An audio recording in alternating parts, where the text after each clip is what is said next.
Hello শিক্ষার্থী বন্ধুরা, সবাইকে এক্সপার্টিজ ইংলিশ চ্যানেলে স্বাগত জানাচ্ছি। আমি মোহাম্মদ আমিরুল ইসলাম। চলো আমরা আজকে ডেইলি স্টার থেকে একটি এডিটোরিয়াল পড়ব বাংলা অর্থ সহ। ওয়ার্ল্ড মেন্টাল হেলথ ডে, বিশ্ব মানসিক স্বাস্থ্য দিবস।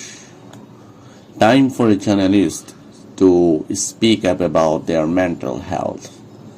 টাইম মানে এখনই সময়, উপযুক্ত সময়, এটাই সময় ফর জার্নালিস্ট সাংবাদিকদের জন্য টু স্পিক আপ মানে হচ্ছে জোরে বলা, অ্যাবাউট ব্যাপারে, দেয়ার মেন্টাল হেলথ তাদের মানসিক স্বাস্থ্যের ব্যাপারে। তাহলে এই হেডলাইনের অর্থ হচ্ছে এখনই সময় সাংবাদিকদের মানসিক স্বাস্থ্যের ব্যাপারে জোরে সোরে কথা বলার, অথবা সাংবাদিকদের মানসিক স্বাস্থ্যের ব্যাপারে জোরে সোরে কথা বলার এখনই উপযুক্ত সময়।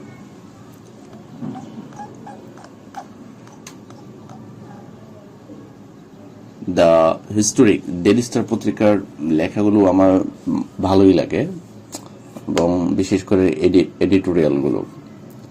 আচ্ছা, সো দেখি এখানে কি বলা হচ্ছে, এবং আমি মেবি বলেছি যে এটা ডেইলি স্টার থেকেই নেওয়া হয়েছে এই এডিটোরিয়ালটা। দি historic student led mass uprising, অর্থাৎ ঐতিহাসিক স্টুডেন্ট লেড মানে হচ্ছে ছাত্রদের পরিচালিত, মাস আপরাইজিং গণ অভ্যুত্থান।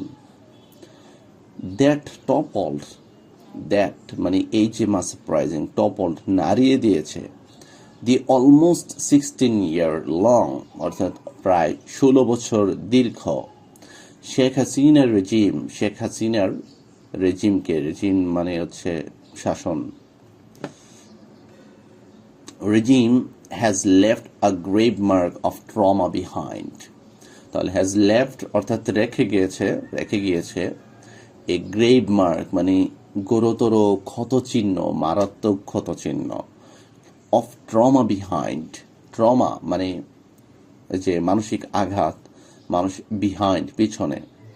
তাহলে the historic student led mass uprising, ছাত্রদের নেতৃত্বে হওয়া ঐতিহাসিক গণ অভ্যুত্থান, দ্যাট টপল দ্য নাড়িয়ে দিয়েছে the almost 16 year long Sheikh Hasina regime, প্রায় 16 বছর দীর্ঘ শেখ হাসিনার রেজিমকে, has left a grave mark of trauma behind, পেছনে মানসিক আঘাতের একটা ক্ষতচিহ্ন রেখে গেছে। Violent clashes before and after the event claimed more than 8,000 lives.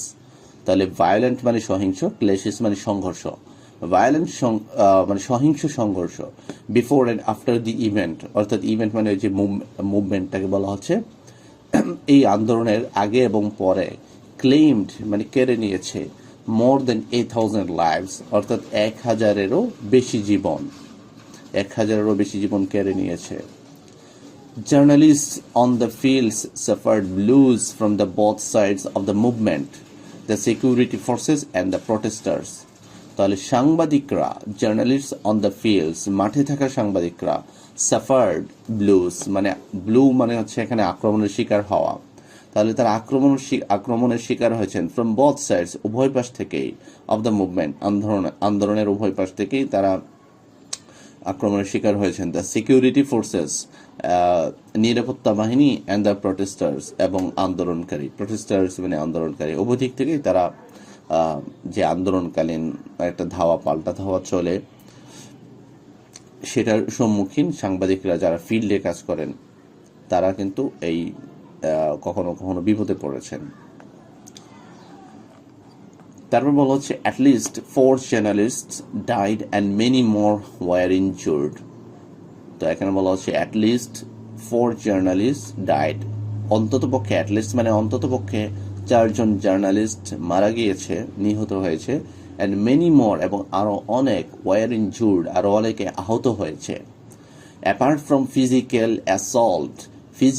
Assault মানে শারীরিক হামলা লাঞ্ছনা ছাড়াও, journalist had to witness violent clashes, জার্নালিস্টদেরকে অর্থাৎ শারীরিকভাবে আক্রান্ত হওয়া ছাড়াও সাংবাদিকদেরকে সহিংস সংঘর্ষ দেখতে হয়েছে। উইটনেস মানে হচ্ছে কোনো কিছুর সাক্ষী হওয়া, তার মানে কোনো কিছু দেখা।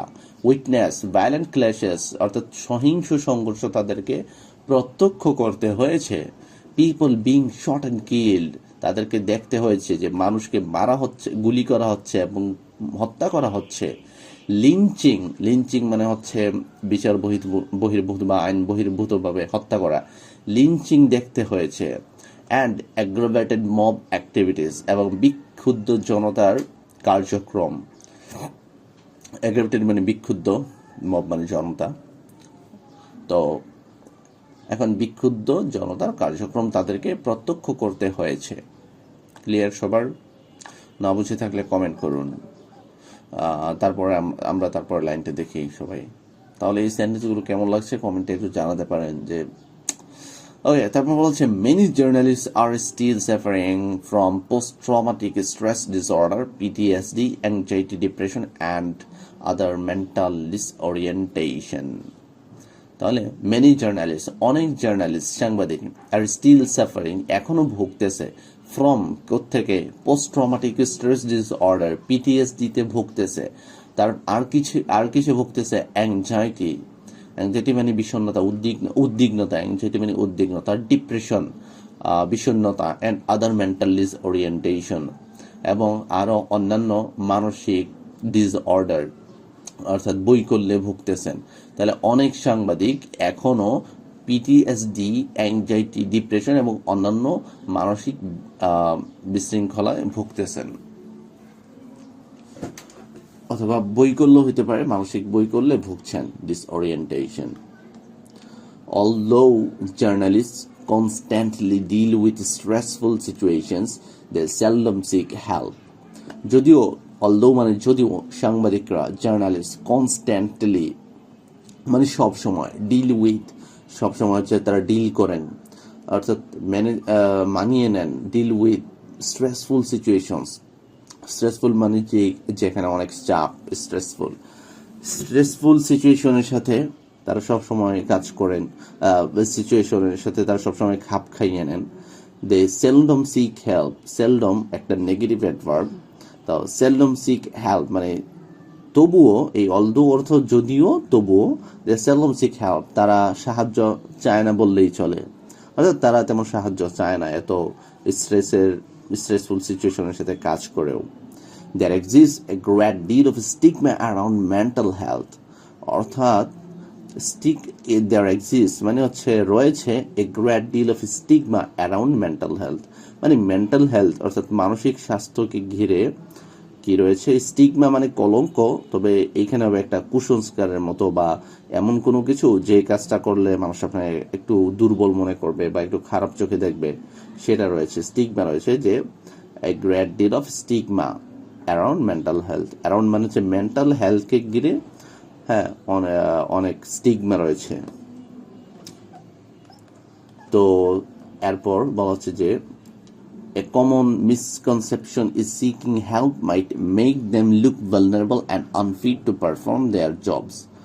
A common misconception মানে একটি সাধারণ ভুল ধারণা, is সেটা হচ্ছে seeking help অর্থাৎ সাহায্য চাওয়া, seeking help মানে সাহায্য চাওয়া, seeking help might make them তাদেরকে করতে পারে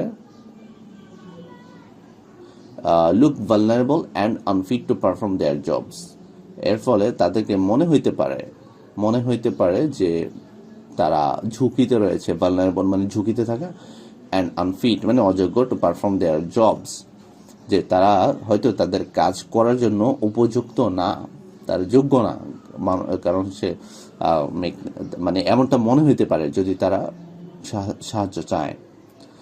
Lack of support within their organizations and the journalist community as a whole is also an issue.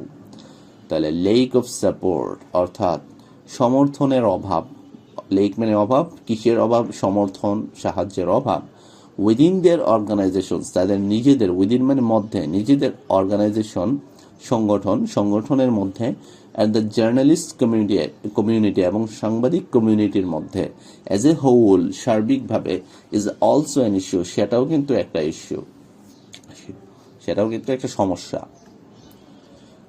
The media industry is notorious for its demanding schedules, high stress levels, and exposure to traumatic events, which clearly takes a toll on mental health. তো এই media industry notorious মানে কুখ্যাত, media industry কুখ্যাত for its demanding স্কেজুলস মানে তার চাহিদা সম্পন্ন স্কেজুলের জন্য কুখ্যাত। আর কিসের জন্য? কমা দিয়ে বলা হচ্ছে হাই স্ট্রেস লেভেলস, উচ্চ চাপের মাত্রা, and exposure two traumatic events. Exposure মানে হচ্ছে কোনো কিছুর মুখোমুখি হওয়া, তাহলে মানসিকভাবে যেগুলো হচ্ছে ধরেন ভয়ের উদ্রেক করে, ট্রমার উদ্রেক করে, সেই সকল ঘটনার মুখোমুখি হওয়া। Which clearly takes a toll, take a toll মানে হচ্ছে টেক আ টোল মানে ক্ষতিকর প্রভাব ফেলা। হুইচ ক্লিয়ারলি মানে এই যে এর আগের ঘটনাগুলা, এটা কি করে ঘটনাটা clearly takes a toll on mental health, মানসিক স্বাস্থ্যের উপর ক্ষতিকর প্রভাব ফেলে। ক্লিয়ার? ওকে, সো আমাদের আর একটা একটা সেন্টেন্স বাকি আছে, সো চলুন আমরা এই সেন্টেন্সটা দেখে নিই। তারপর বলা হচ্ছে যদিও mental health is recognised, mental হেলথকে রেকগনাইজ করা হয়, স্বীকৃতি দেওয়া হয় as important as physical health, শারীরিক স্বাস্থ্যের মতোই, অল ওভার দ্য ওয়ার্ল্ড, সারা বিশ্বে, মোস্ট পিপল অধিকাংশ মানুষ, ইনক্লুডিং জার্নালিস্টদের সহ, ওফেন ইগনোর প্রায়শই ইগনোর করে যায়, অবহেলা করে। কাকে ইগনোর করে? মেন্টাল হেলথকে ইগনোর করে due to a lack of knowledge, due to মানে হচ্ছে বশত, a lack of knowledge and awareness অর্থাৎ জ্ঞানের ঘাটতি এবং সতর্কতার অভাব বশত তারা এটাকে প্রায়শই ইগনোর করে। ক্লিয়ার সবার? তো এই হচ্ছে আমাদের আজকের ক্লাসটি কেমন লাগলো কমেন্ট করে জানাতে কিন্তু ভুলবেন না। আর যদি ভালো লেগে থাকে তাহলে কিন্তু চ্যানেলটি অবশ্যই সাবস্ক্রাইব করবেন। কেমন? ধন্যবাদ সবাইকে। আসসালামু আলাইকুম।